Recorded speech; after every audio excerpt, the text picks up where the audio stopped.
juga tanpa menggunakan pupuk tambahan apapun termasuk pupuk kandang. Nah, tagline kita di sini adalah biarkan tanaman bicara. Jadi kita nggak akan banyak teori karena petani nggak suka teori. Petani itu sukanya bukti. Jadi kalau Anda misalnya presentasi pada petani, saya kira nggak perlu banyak teori. Kalau misalnya teman-teman mau, ya dicoba. Kalau nggak mau, ditonton saja, ya. Karena teman-teman kita yang udah mendahului mengorder produk ini, menggunakan produk ini, mereka sudah berpesta, sudah repeat order, berkali-kali repeat order, gitu ya.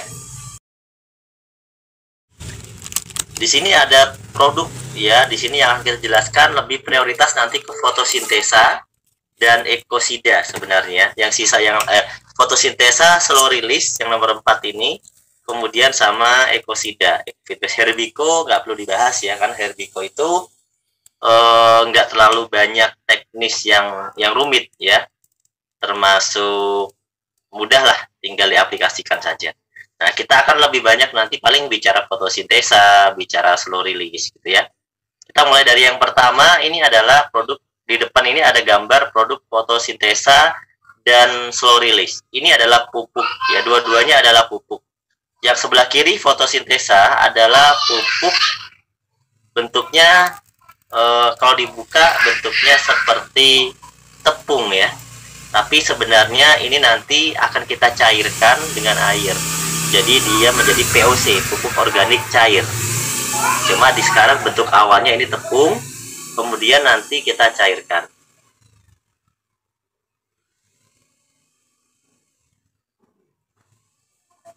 Nah, kalau yang sebelah kanan ini slow release, ini adalah pupuk juga, tapi dia tidak membutuhkan air. Beda dengan fotosintesa.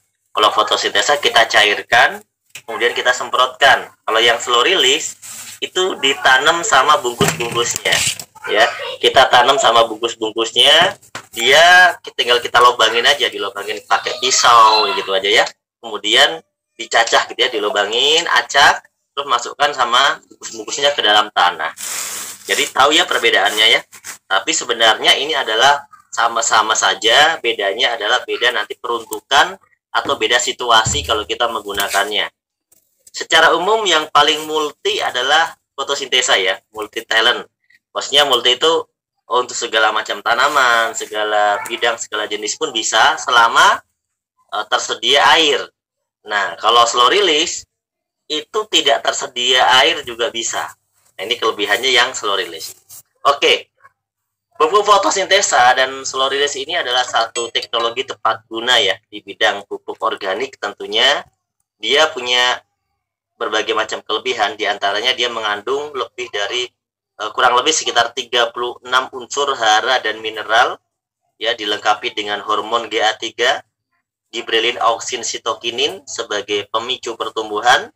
Kemudian dia bisa memiliki teknologi tepat guna yang bisa mengolah fotosintesa pada dirinya sendiri, kemudian merubah zat-zat yang tidak dibutuhkan oleh tanaman menjadi zat yang bermanfaat untuk tanaman. Makanya fotosintesa ini dan slow release kita bilang sakti ya. Dia pupuk organik. Jadi kalau ada statement yang bilang ini pupuk kimia, ya kurang tepat. Dia adalah pupuk organik. Pupuk organik dengan batas ambang yang sesuai ya, tapi dia sudah menggunakan teknologi tepat guna gitu ya.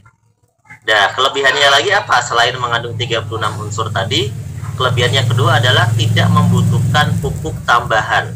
Jadi kalau Anda menggunakan fotosintesa atau slow release, Anda tidak butuh pupuk tambahan. Misalnya 50% pupuk kimia, itu nggak perlu. Atau mungkin 50% pupuk kandang, itu nggak perlu. Jadi udah murni fotosintesa atau slow release saja. Ya. Kemudian tidak perlu proses namanya fermentasi.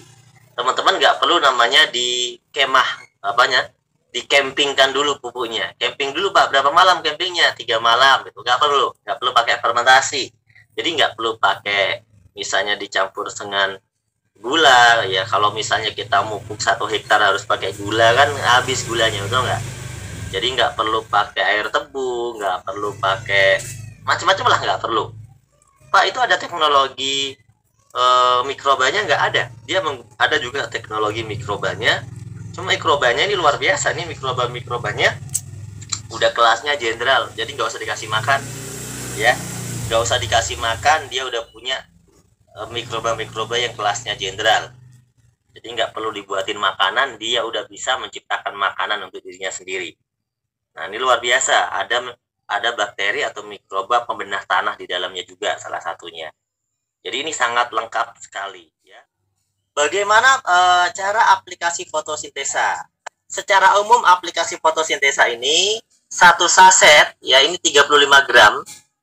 Ya nanti 35 gram ini dibiangkan ke 1 liter supaya mudah untuk dibagi-bagi, dijadikan cair dulu 1 liter biar mudah dibagi. Kemudian bisa diaplikasikan ke air itu 4 tangki.